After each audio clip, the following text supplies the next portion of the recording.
Daily Report. My name is Victor Moyakane. It's been a long day. I'm sure you're sitting back and watching us tonight. We wish to thank you for choosing us as your source of news this evening. We have a lot in store for you. But before that, let's connect for a second. Climate change is one of the most significant challenges to achieving sustainable development, and it threatens to drag millions of people into grinding poverty. At the same time, we have never had better know-how and solutions available to avert this crisis and create opportunities for a better life for people all over the world.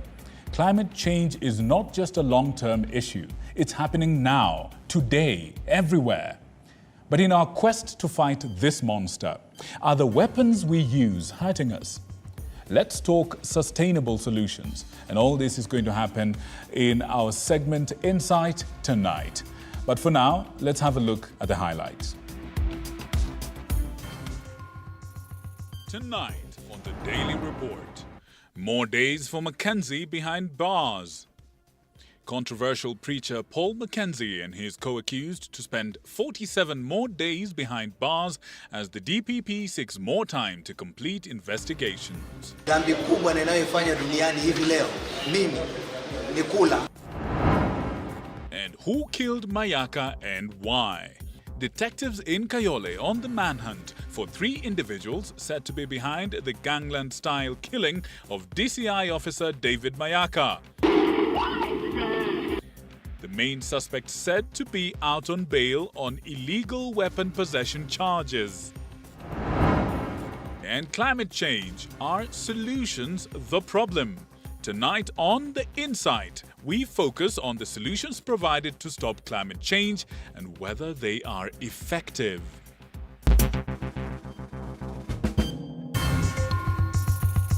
Right, that is just a snippet of the service that we have for you this evening on our news tonight. Allow me to introduce our sign language interpreter, whose name is Catherine Simaloy. Thank you so much for joining us tonight. Once again, my name is Victor Moyakane. It's my absolute pleasure. And here's how you can take part in this conversation later tonight. 22047 is the SMS line. My Twitter handle is @Moyakane. That is in caps. And our Twitter handle is @TV47 News. And with that, we begin. Now, tonight, 60 people are spending the night in various police stations across the country. This is after they were apprehended in a crackdown by the Kenya Medical Practitioners and Dentist Council. And this crackdown is to weed out non-compliant medical facilities, lifting the lead on dangerous states of sections, or rather the dangerous state of a section of medical facilities in the country. Some even stocking expired drugs, would you believe? Chichi Josephine with more. Ventilation. Thursday morning, the second day of the crackdown by the Kenya Medical Practitioners and Dentist Council to weed out non-compliant health facilities. Is it allowed under your scope of practice? On the council's radar was 1,305 facilities in Nairobi, Mombasa, Nakuru, Meru and Embu. So far, over 260 health facilities were found to be non-compliant and shut down, 44 in Nakuru County. Over the last few months, we have visited the country and inspected over 1,300 facilities. And as of today, we have closed over 260, the 40 being from Nakuru. The reasons for the closure of the hospitals, according to the council, were that some facilities were unlicensed, while others were not offering requisite services, while others have stocked expired drugs. Most of the reasons that we did find for closing of facilities were facilities working without registration and current licenses. Number 2, working without the requisite staffing in terms of professionals. Those that we partially closed, we found that they do not have the required standard operating procedures. Another 16 were found not compliant to some of the standards, and the sections that were found non-compliant had been closed. This means the 16 affected facilities were placed under partial closure. In addition, we found another 16 that were found not compliant to some of the standards. And the sections that were found non-compliant have also been closed in those facilities. So these ones we say we have done what we call partial closure. 60 people had been arrested and will be arraigned to face various charges. As we also inspected, we found 6 persons who are providing services and they are neither registered or licensed to provide health services. So basically, they are not health workers or what you would call out here quacks. We have had those persons arrested and they will be brought before court very soon. This comes approximately a month after the council closed down 46 health facilities in Mombasa County, operating unlawfully. Last month, KMPDC warned hospitals and practitioners operating without a valid license that they risked closure and imminent arrest. KMPDC said such people on conviction shall be liable to a fine not exceeding 5 million shillings or imprisonment for a term not exceeding 5 years or both as stipulated in the law. Practitioners, Dentist Council. Chichi Josephine, TV47. Is year 2023. Thank you, Josephine, for that.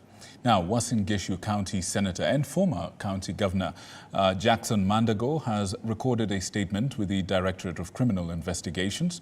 This is concerning the botched Finland and Canada scholarship launched during his era as Governor of Uasin Gishu. George Maringa reports. For months now, Uasin Gishu Senator Jackson Mandago has found himself in the eye of a storm following allegations of embezzlement of millions of shillings from residents, most of them students. More than 800 million shillings was collected from parents for the facilitation of tertiary education in Finland and Canada during the financial year 2021-2022. Dreams of the affected students who had hoped to advance their studies were shattered. Letwa kila siku tukienda mkutano county wanatuambia kesi iko under review na EACC. Mumefanya nini? Hatutaki story, nataka mjue mimi naitwa Masi Jebet. Nimelipa pesa. Jina yangu iko among hiyo bank statement ikionyesha kwamba tulideposit pesa. Hamwezi tuambia kila siku kwamba it is under review, and it is 6 months down the line. People are depressed, people are sick. Nilipa 1.177. Nilisikia Amanda kwa vizuri, nilisikia seneta wetu na nikafurahia vile alikuwa ametuamsha. Na hiyo baraka ingekuwa saa hii tunaimba tukushukuru. Lakini saa hii tunalia machozi.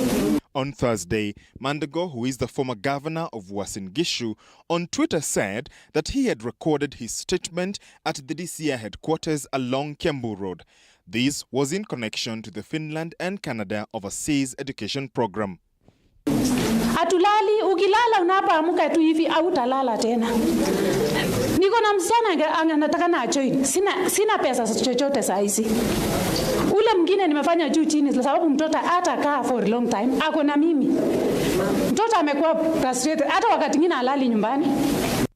It is alleged that a total of 957,161,143 shillings had been credited to the Uasin Gishu Education Trust Fund account by parents between May 2021 to December 2022. A total of 257,326,740 shillings was debited from the Uasin Gishu Overseas account to beneficiaries indicated as agents and or intermediaries for onward transmission to universities in Finland and Canada. It is further alleged that 57,538,429 shillings was withdrawn locally by the county officials appointed to manage the trust fund account. 3 universities threatened to start the deportation process of 202 students since they had significant fees in arrears. Alafu ile 10 ya welding. Kabla watoto waende visa, embassy ilikuwa inahitaji tuonyeshe cheti cha kuonyesha tumelipa karo kwa university. As of July 11th, 2023, the trust account is alleged to have had a balance of 1,805,000 shillings only.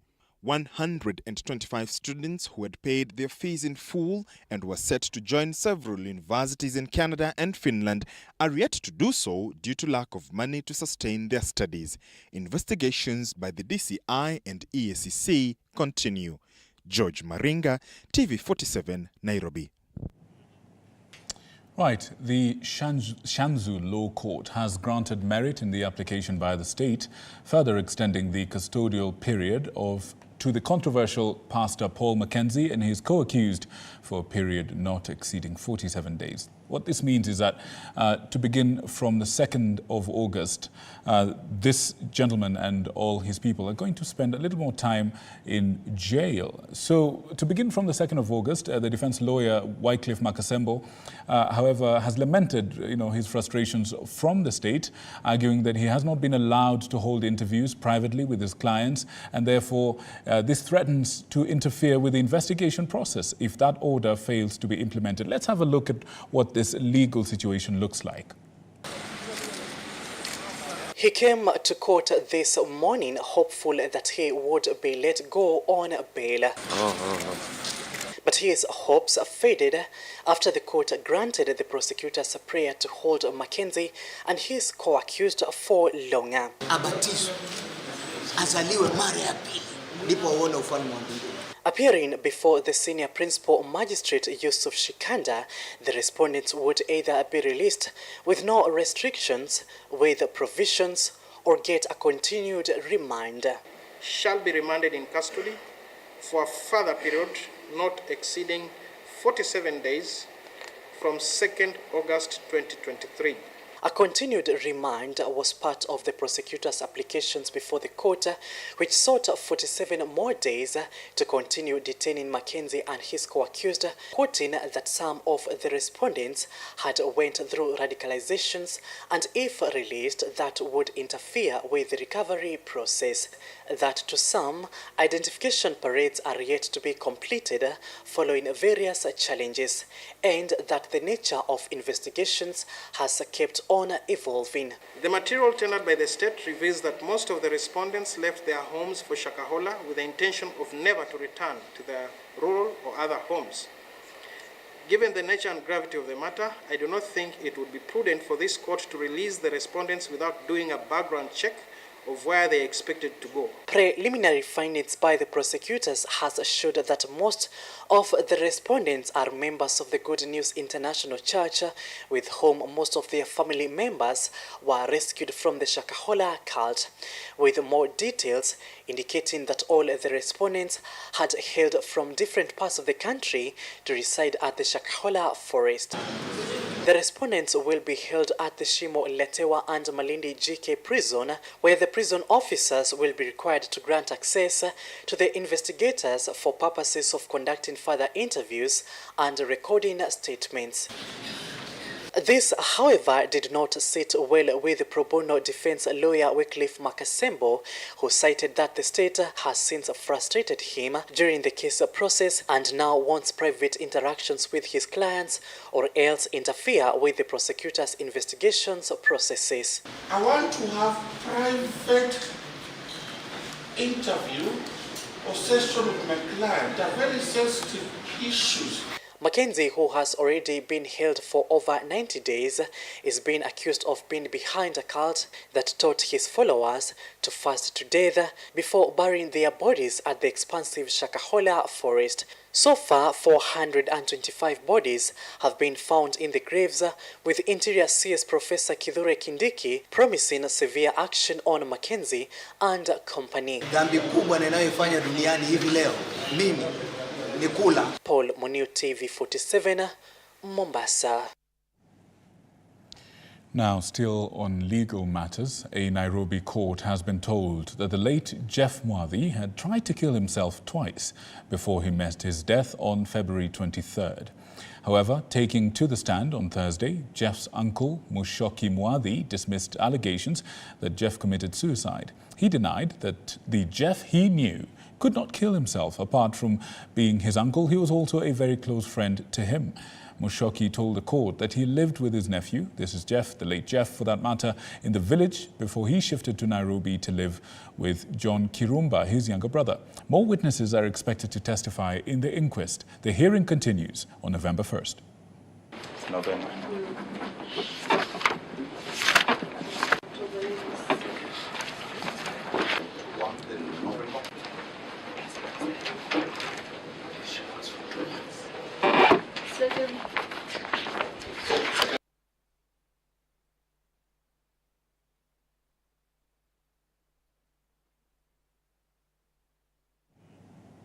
And still on matters legal. Police officers are continuing with investigations over the killing of a slain DCI officer attached to Makadara, who was shot dead by 3 armed robbers in Kayole, Nairobi County. Kayole Officer Commanding Division Paul Wambugu has narrated that they've not conclusively identified whether the robbers knew that they were dealing with a DCI officer. However, investigations into the matter are ongoing as questions continue to come up on how come the incident happened in the full glare of a police vehicle. Detectives in Kayole are probing what happened between 9:20 p.m. and 9:30 p.m. Tuesday, said to be the final moments of industrial area attached DCI officer David Mayaka. This chilling CCTV footage showing how the sleuth met his death at the road at Fishers of Men Church along St. Michael Boston Road in Mihango, Kayole. At about 9:20 p.m., Mayaka's vehicle is seen slowing down, making noises consistent with a flat tire. He would then be seen alighting, checking the tire and then opening the doors, maybe to begin the tire change process. At about 9:30, this motorbike with a driver and 2 passengers are seen cruising past them. They return a minute later and park right next to Mayaka's car boot, seemingly on a robbery mission. A scuffle ensues when they tried to snatch Mayaka's wife's phone before the 3 speed off. According to the police report, Mayaka was shot twice at the abdomen and thigh while his wife was shot at the thigh. What raised questions and concern is how this police vehicle ignored calls for help just minutes after the incident. Good Samaritans arrived 10 minutes later and take the couple to the modern Komarok Hospital, where they were transferred to the Nairobi West Hospital, where Mayaka succumbed to his injuries. His wife was operated on to remove the bullet. Insider information says the gang which committed the heinous act is well known in the area, with its leader out on bail after facing illegal gun possession charges last month. And from our own investigation, we have not conclusively known whether these people, they knew this was an officer. It was just a person who was by coincidence. As I have told you, is out of the attraction by the said mobile phone, which they actually stole, but because of the confrontation, they decided to shoot. Tonight, police are seeking to find out whether Mayaka's car tire burst was pre-planned and whether it was an assassination or plain robbery. Within Kayole, quite a lot is happening, especially those who are using the knives. The knives are more prone, but the guns are few, because many of them we have been able to net. Some of them have been taken to court, others have been gunned down, and that was a very unique case which we are zeroing in. Cases of muggings have been on the rise in the area, with youth gangs terrorizing residents. Pale kwa ile duka ya maji kwa pale, kuna pale panaitwa Rejo Maria pale na kuna nini ya Wallis. Hapo jana mchana around 11:49, sababu ndio kamera zinasema 11:49 vijana waliingia, waliruka 11:49 am, wakaruka kwa hiyo duka ndani, wakapora vitu na in fact sio vitu mingi, ni mashiringi ile ya maji. Paul Kirobi, TV47, Nairobi. And now to somewhat positive news. The Ministry of Health has hired 100,000 community health promoters to help deliver primary health care to Kenyans. And as Elizabeth Atieno now reports, the Senate Health Committee on Thursday received oral submissions on the Community Health Services Bill 2023, which seeks to recruit community health promoters on permanent and pensionable terms. As the country intensifies plans towards the much-anticipated UHC rollout slated for October 2023, community health promoters have proven to be the engines that will drive this agenda to its desired destination, which is providing health services at household levels. As such, the Ministry of Health has hired 100,000 community health promoters to achieve this role. We have agreed that we are now going to find some funding for you, both for equipment, and the government of Kenya is going to provide these facilities for all the counties. You guys, we're going to allocate each community health promoter 100 households. Is that correct, Wajir? Yes. 100 households. Kazi yako unaamka, hiyo households 100 ni biashara yako. On Thursday, Health Principal Secretary Harry Kimutai and the County Assembly Forum appeared before the Senate Health Committee to table their oral submissions on the Community Health Service Bill of 2023 proposed by Homa Bay Senator Moses Kajwang, which seeks to recruit the community health promoters on permanent and pensionable terms. A CHP or community health promoter is selected by a community through a public participation forum and appointed by the county government. The criteria of recruiting the community health promoters is clearly outlined in the Kenya Community Health Policy.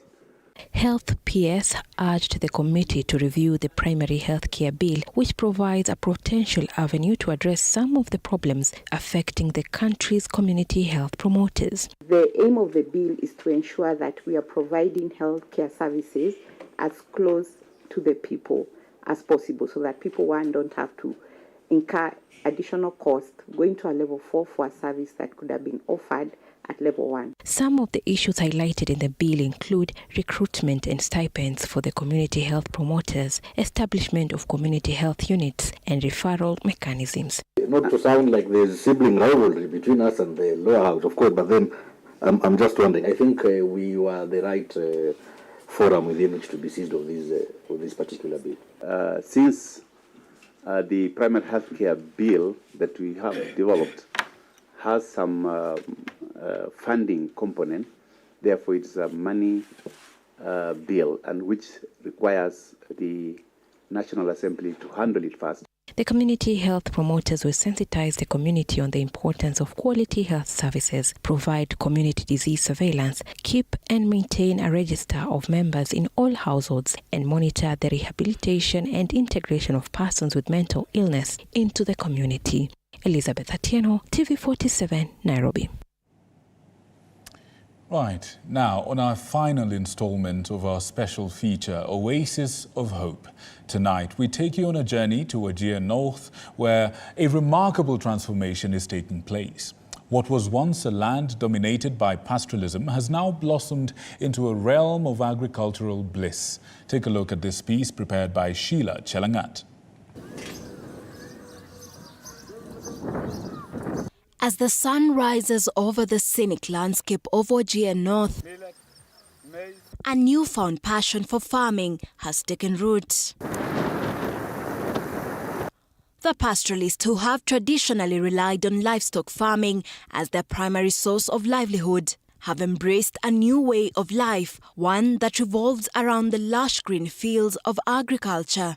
This is Bute in Wajir North, bordering the magnificent Ethiopian highlands. And the lands have been gracious to the locals, for it is harvest time. These pastoralist-turned farmers are reaping a bumper harvest. Quite a different picture portrayed about the region's ability to grow food. In my hands are bounties of what our earth can produce. A profile of the county indicates that it has a total of 1,024 kilometers squared of arable land, out of which 3,823 hectares is under cultivation. For us, we have just started. We will produce better maize than Rift Valley, if the government supports us. Anything grows here, everything, any crop. And so everyone from men to women and children all have one task for the next 2 weeks: harvesting. Ali Sheikh is inspecting his sorghum and millet farm. In 3 months' time, he will be reaping what he sowed, quite literally. But he is not very happy with the yields this time around. Water is actually the biggest challenge now. If only we will have found somewhere at least to access water, we will have done much better. Access to fertilizer in this part of the north is like a shot in the dark. Tujaona sisi tu tunafanya nini kwa ujuzi. As the tales of success in farming resounds, the farmers here now take pride in this state-of-the-art milling station. Produce more than Rift Valley if we can invest. And this is where the future is. However, 1 year later, after its completion, it is yet to roar to life as it lacks the most crucial bit: electricity. Tumeenda county government. County government walisema sisi hatufanyi kazi na watu hii ya power lighting. Tumeenda mpaka ofisi yao, walituambia ni kama nini hawezani hiyo kazi mingi sana. So in a visionary move, the members of the cooperative set their sights on enticing not just the local farmers from Wajir, but also farmers across the border in Ethiopia. However, this 10 million shillings project, like a dormant giant, now stands idle. The residents can only imagine how this milling station could have raked in profits for them. One can see the pride in their eyes as they nurture the land and watch their efforts yield fruitful results. The aroma of freshly harvested crop and hope hangs in the air of a better future for Wajir North and its residents. The Cabinet Secretary for Agriculture, Linturi, Honorable Linturi, to visit Northern Kenya. Northern Kenya, more so Wajir North, so that he can see for himself the potential of agriculture and food security in Wajir. And so, as the sun sets, we conclude our journey through the oasis of hope. Wajir North's transition from pastoralism to agriculture is a testament of their ability to adapt and thrive against all odds. Sheila Chelangat in Wajir North for TV 47.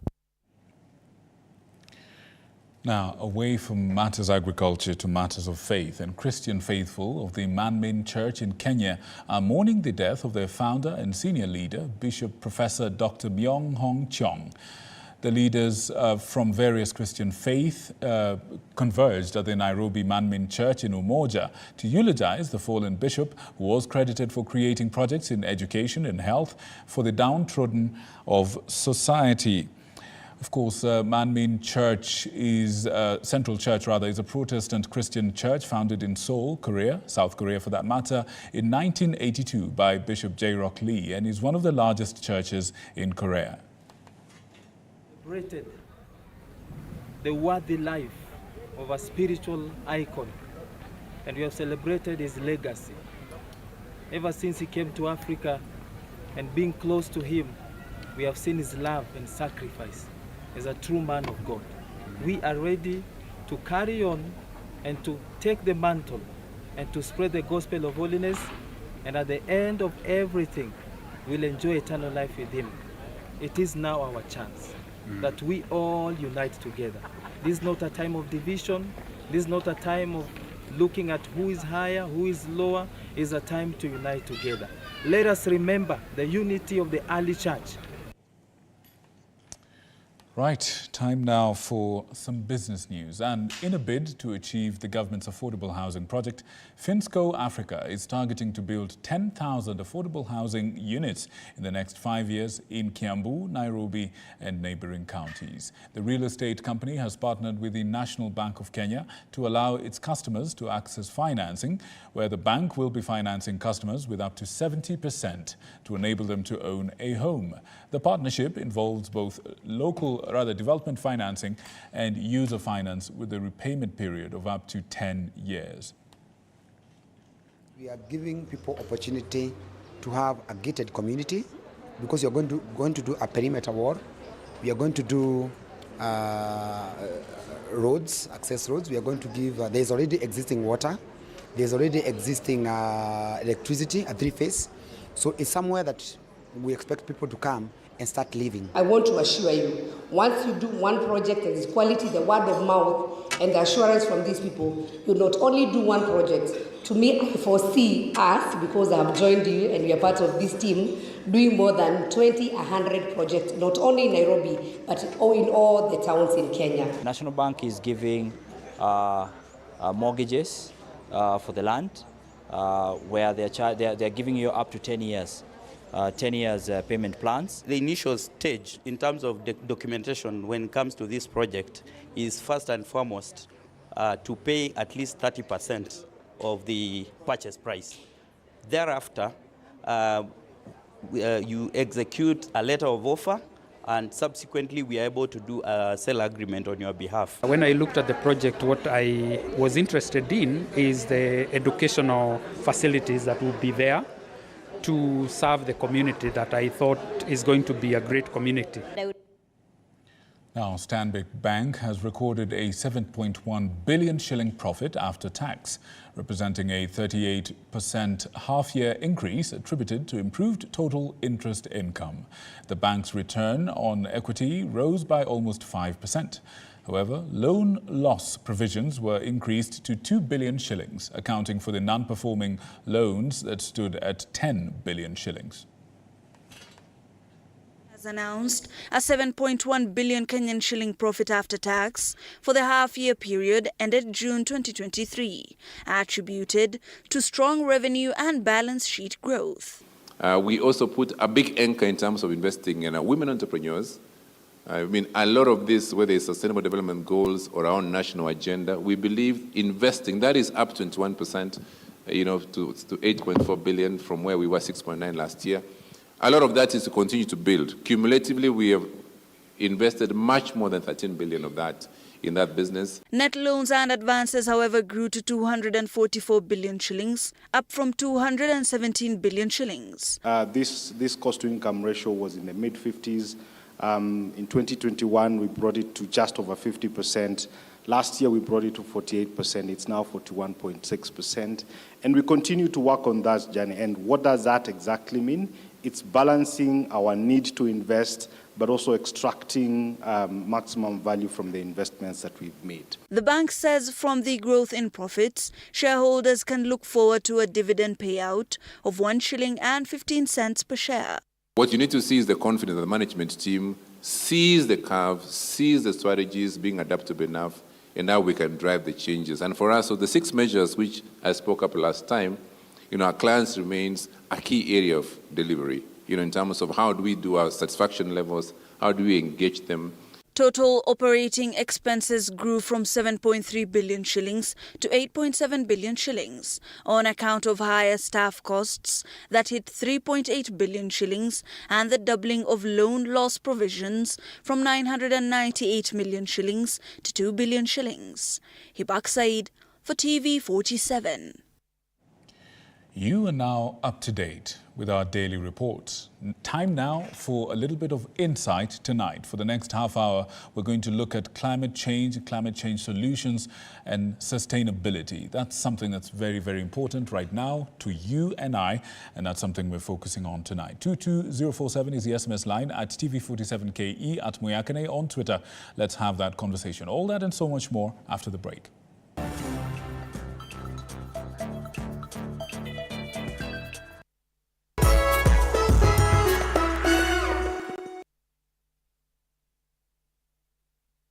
Welcome to the Mwathi Convention Center, the premier events venue. Our state-of-the-art facilities are designed to meet all your needs, from large-scale conferences to intimate meetings and everything in between. Located in the heart of Thika, the Mwathi Convention Center offers stunning views of the city skyline and is easily accessible from all major transportation hubs. Our facility features ample parking, free Wi-Fi, advanced audiovisual equipment, and our technical team is always on hand to ensure your event runs smoothly and seamlessly. Don't take our word for it. Make your next event unforgettable at the Mwathi Convention Center. Contact us today for bookings and reservations. Email multimedia@mku.ac.ke or call us on 0708 212204 or 0727 441733 or 0721 438 629 to learn more about our services and book your event. Imagine with 200 bob only, you can be your own landlord. Yes, everyone now has an opportunity to become a homeowner through Boma Yangu. Start saving any amount towards the 10% deposit required for unit allocation. Register through *832# or log in through www.bomayangu.go.ke and deposit 200 shillings as the registration fee and as the initiation deposit. Dial *832# and take advantage of this opportunity. Boma Yangu is a government affordable housing program. Radio 47 tuko nawe mchana kutwa na usiku kucha. 95.7 Taita Taveta.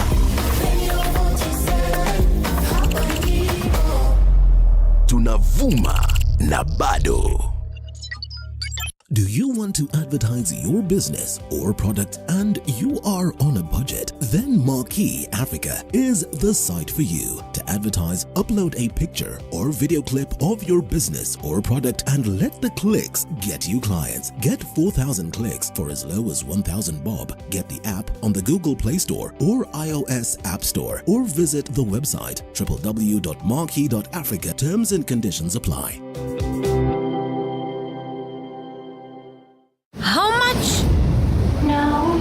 For a ride? We're going to town, not another continent! For that price, we'd rather walk. It's a rip-off! Our flight was cheaper. Seriously, don't you have a heart? That thing? Of course it doesn't. Rather deal with real people. Download InDrive, agree on a fair price with your driver, and say goodbye to unfair rides. InDrive, people driven. Hi, hi!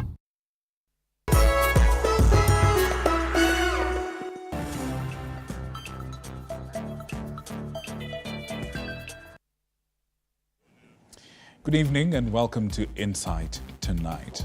My name is Victor Mwathi if you're joining us right now. Tonight we want to talk about climate change. It's a subject that's big, it's a buzzword right now, but there's a lot that still remains unknown, undiscussed, untold. And tonight I'm joined by two ladies, experts in their own right, full of insight and perspective, who are going to help us to at least tackle small part of this conversation. We only have half an hour. It's not going to be enough to cover a topic of this magnitude, but we do have wonderful people here who are going to help us to at least make an attempt to do that. To my immediate left is someone they call the Green MP, and I hope you achieve your dream, Anita Soina, correct? Yes. She's from the Maasai community, and beyond just representing that community on the local and global scale, she's also an environmentalist by passion. Yes. I like that, I like that. And she likes to champion matters around water and access to that and forestry as well, and trees. Mm-hmm. Good job. Good job that you're doing. Thank you. We also have Josephine Wawira. You are a communications expert, but you're passionate about sustainability, and you also have a lot of insight around the circular economy.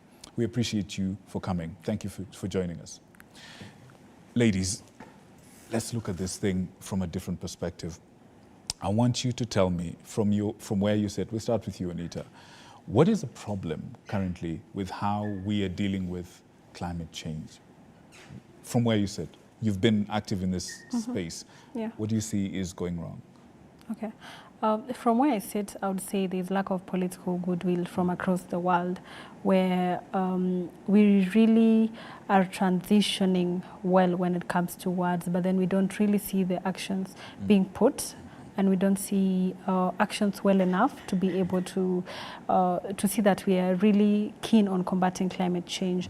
I say so because I have been in the space, like you said, by passion and not by profession. So I am in the space to learn. But then I've realized that when you educate the community and tell them what they need to do, then it is not as hard as convincing leaders to put policies in place that can. Yes. Tell us why. The reason being, right now you realize that the effects of climate change are very evident. It's not as long ago where you had to convince someone and tell them that, we need to start being environmentally conscious and practicing this and this for us to take care of the environment. But right now, with the current effect, for example, in my community, it's not even a story. It's things that we can see. So it's easy to actually convince the communities to be able to contribute to climate action or to be able to shift the practices. Let's see, from the news that you were covering, you saw that in Marsabit, they are now transitioning to agriculture. That shows that the community can. The young people as well, who are said to be the leaders of today, you can see that we have so many voices from the young people.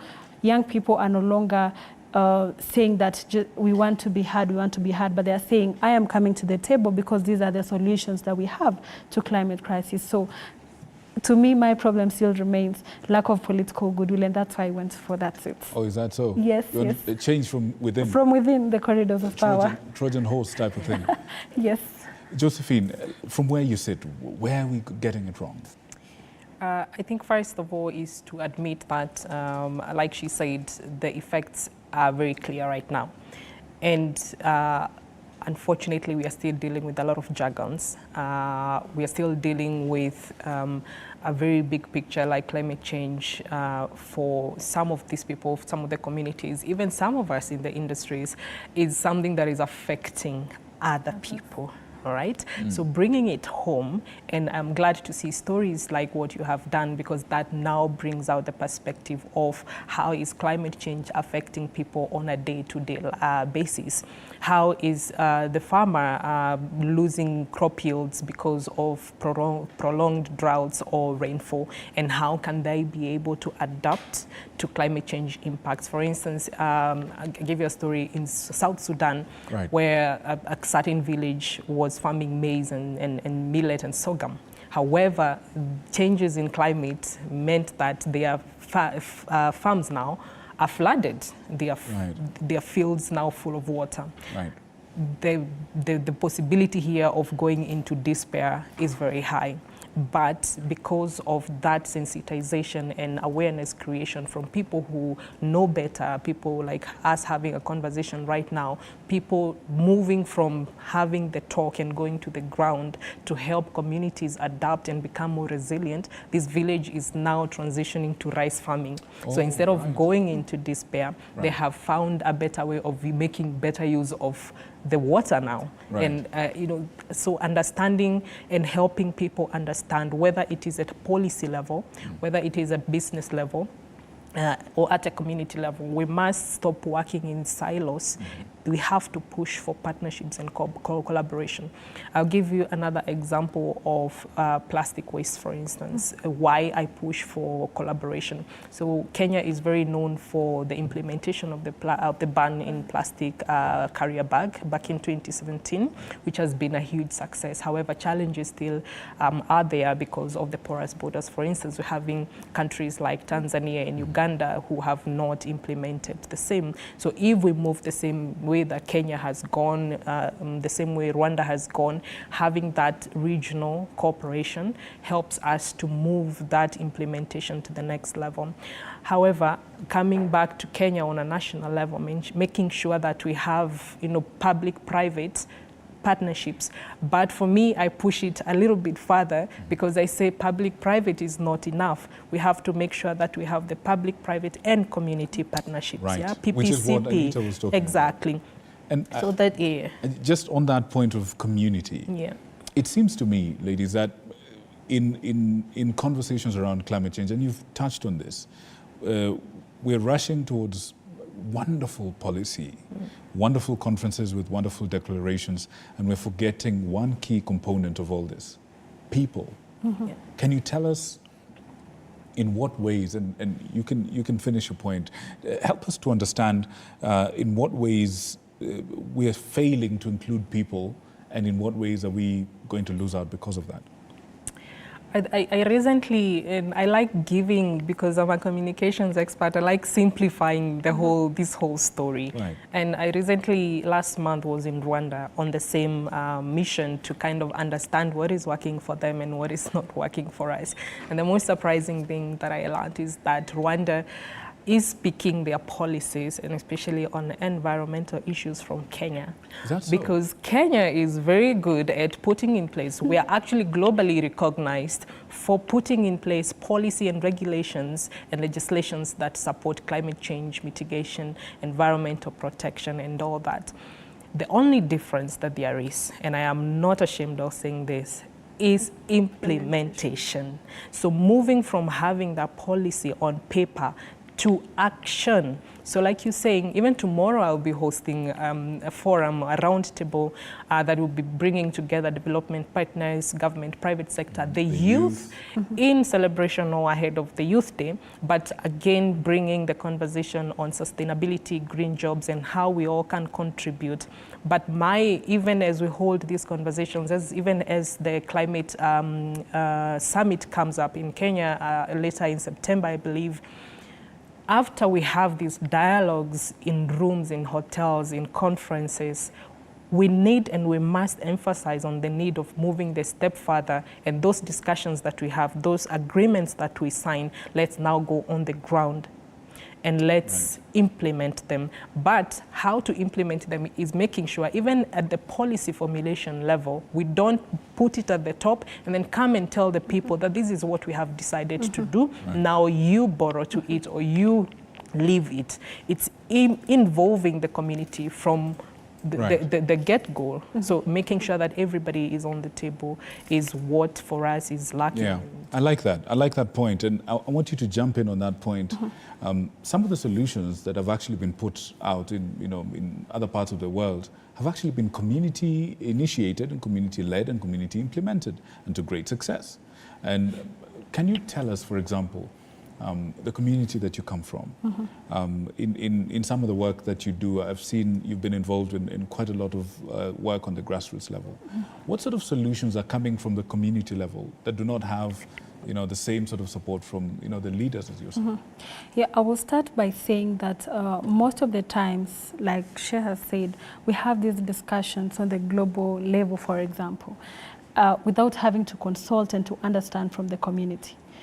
You have not stayed with the community to understand where the shoe pinches. You have not sat down with them to understand that if you are going to ask them not to practice A and to shift to B, is that a good alternative for them? Are they in a position to even be able to shift from A to B? And for me, I think that is one of the huge problems that we've had, and that even comes to funding. Like you've said, we are going to have the Africa Climate Summit and so many other events, including the COP28. And then you realize it's so easy to fund such travels, but then it is not easy to fund communities and their own projects. So you go back to the community, their projects, they could have projects that they understand could work for them, but then are we supporting them in the first place? No, but we are supporting other people to travel to conferences and speak and tell stories of other people. When we can have the same people tell their own stories, I think it starts from allowing the community to be able to communicate and to involve them from the very first step of the decision making. Otherwise, we will just, like they say, nothing for us without us. So if other people are going to sit down, nothing for us without us. So as other people sit down somewhere and just think that community challenges are different. As you move from one community to another, they could be different. But then, like we say, Afrocentric solution, Eurocentric solutions may not work for Africa. Sometimes we need Afrocentric solutions. So same case to community level. How are we involving them right from the beginning so that we don't make the decisions for them and think that it is right for them? I was looking. Thank you for that. I was looking at a list, an index made by the Notre Dame University. It's called the GAIN Index, and apparently it summarizes a country's vulnerability to climate change and other challenges, in combination with readiness to improve resilience. And in this list, I'm looking at 185 countries.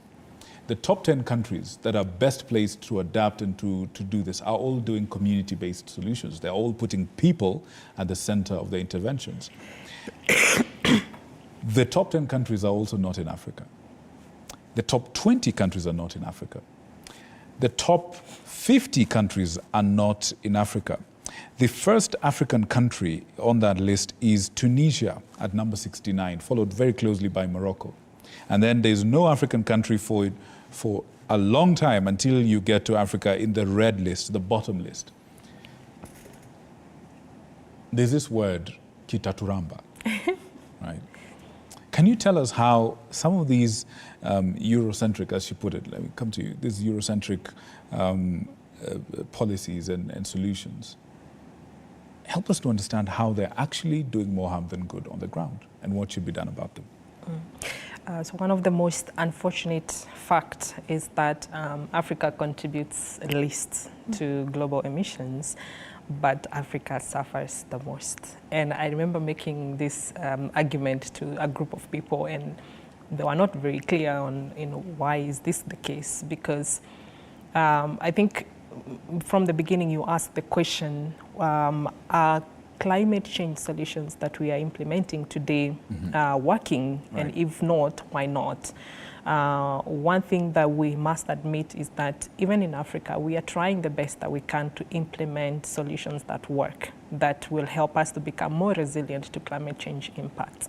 And yet, the effectiveness and long-term sustainability of these solutions are also impacted and based on other factors like technological advancements, innovations, all those other things that you find that some of the European countries are more advanced than Africa is in terms of implementing preparedness.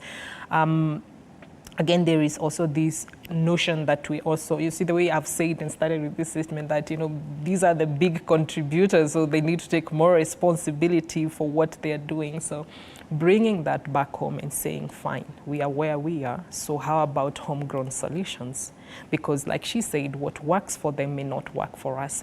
And we cannot wait for always depending on international resolutions, international legislations. We need to come back, yes, benchmark, but when we come back home, let's find solutions that work for us. Whether it's at policy implementation or formulation level, let's not always, say this is working for Europe, so let's copy paste and come and do it here. It's not gonna work because the needs of the communities, the needs of the people, the needs of our county governments, the needs of everybody in Kenya is not the same as the need of the people in Rwanda, in Tanzania, in South Africa, in Nigeria, in Morocco, in Denmark, or in other countries. You understand? So understanding and that baseline information, baseline data, which is a very big challenge right now that we face. So knowing what works for us, what are the immediate community needs that we have today, what are the challenges that they face, and what works for them. Because I always like to say this, and I recently concluded on a project paper, and I was looking at how to empower African communities through communication strategies that help them to increase adaptation and resilience. And one of the realization that I came to admit, and I hope to help other people admit, is that climate change effects in Africa, they didn't start yesterday. Decades and centuries have seen communities deal with impacts, long periods of drought and rainfall. So how did they survive until now?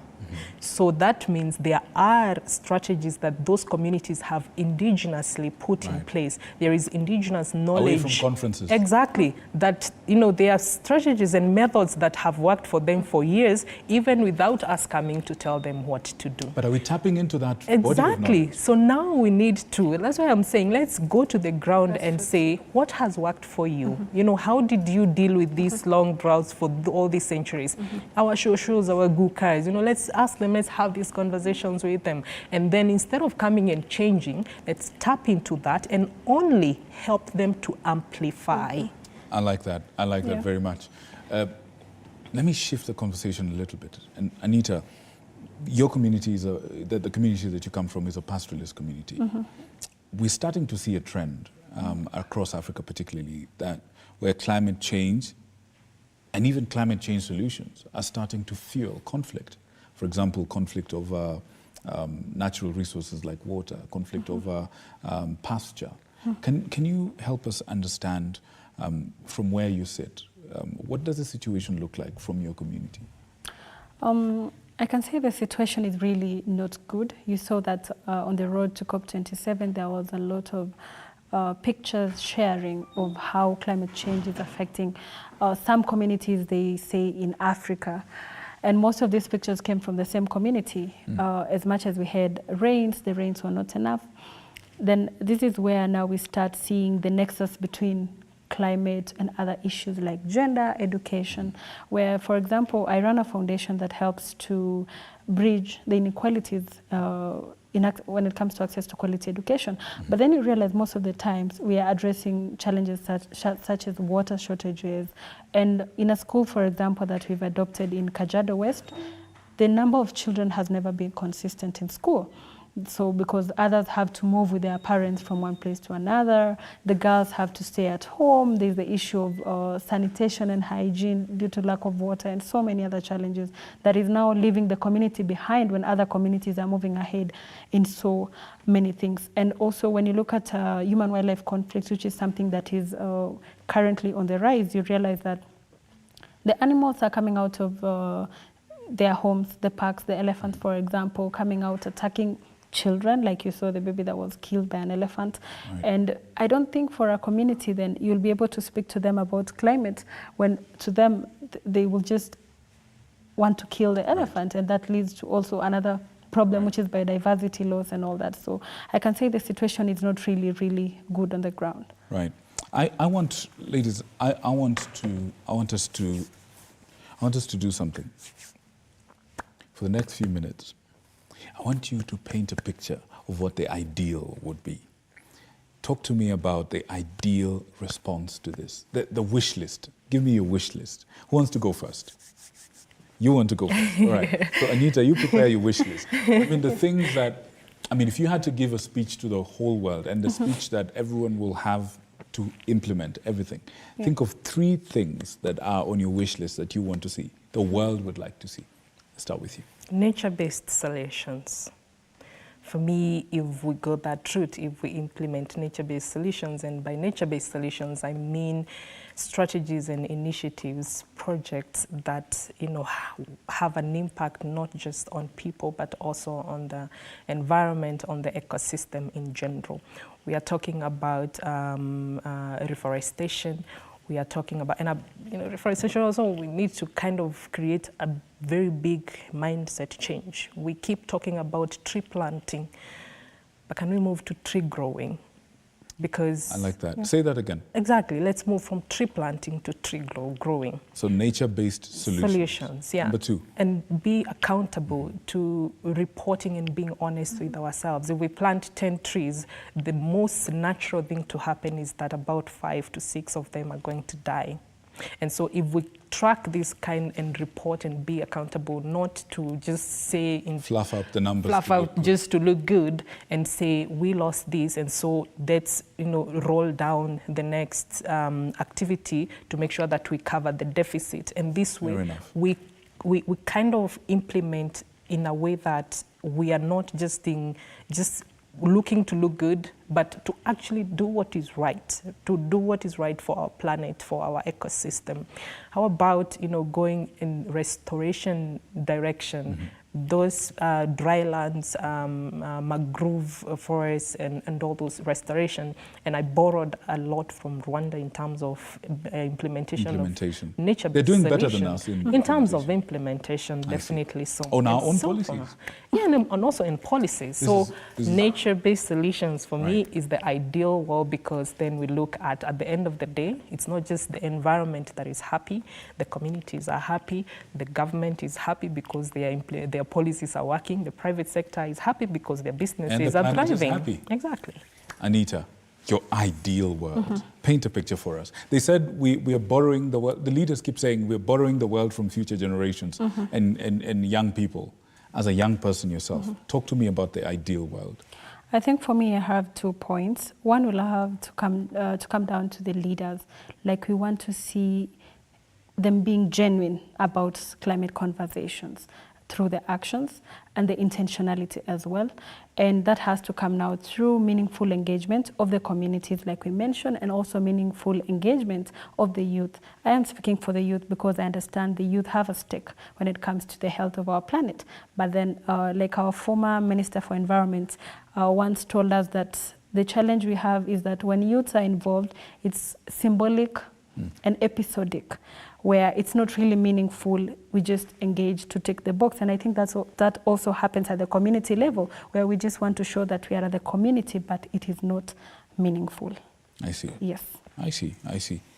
Ladies, I appreciate you for your insight. Like we said, it's a big conversation, but I appreciate that the three of us have made a few blows at this big giant that we're facing. I have some takeaways. Nature-based solutions and honesty in terms of reporting and implementation, right? And for you, basically put your money where your mouth is and involve the communities, involve the youth in a meaningful way. Yes. And not, what do you say, episodic? Episodic and symbolic. Goodness. Yes. Right. I promised you at the beginning of this that we'll get some insight from this. I really sincerely hope that you've learned something from our dear guests tonight. My name is Victor Mwathi. I'd like to call it a night on Insight Tonight, as well as the Daily Report. Join me again next Tuesday and on Thursday as we look at this subject from another angle. Our guests will probably join us once more. Yeah, please. Definitely. Yeah, come over when we ask. Sure. Thank you so much. Still a lot more. Have a good evening and may God bless you.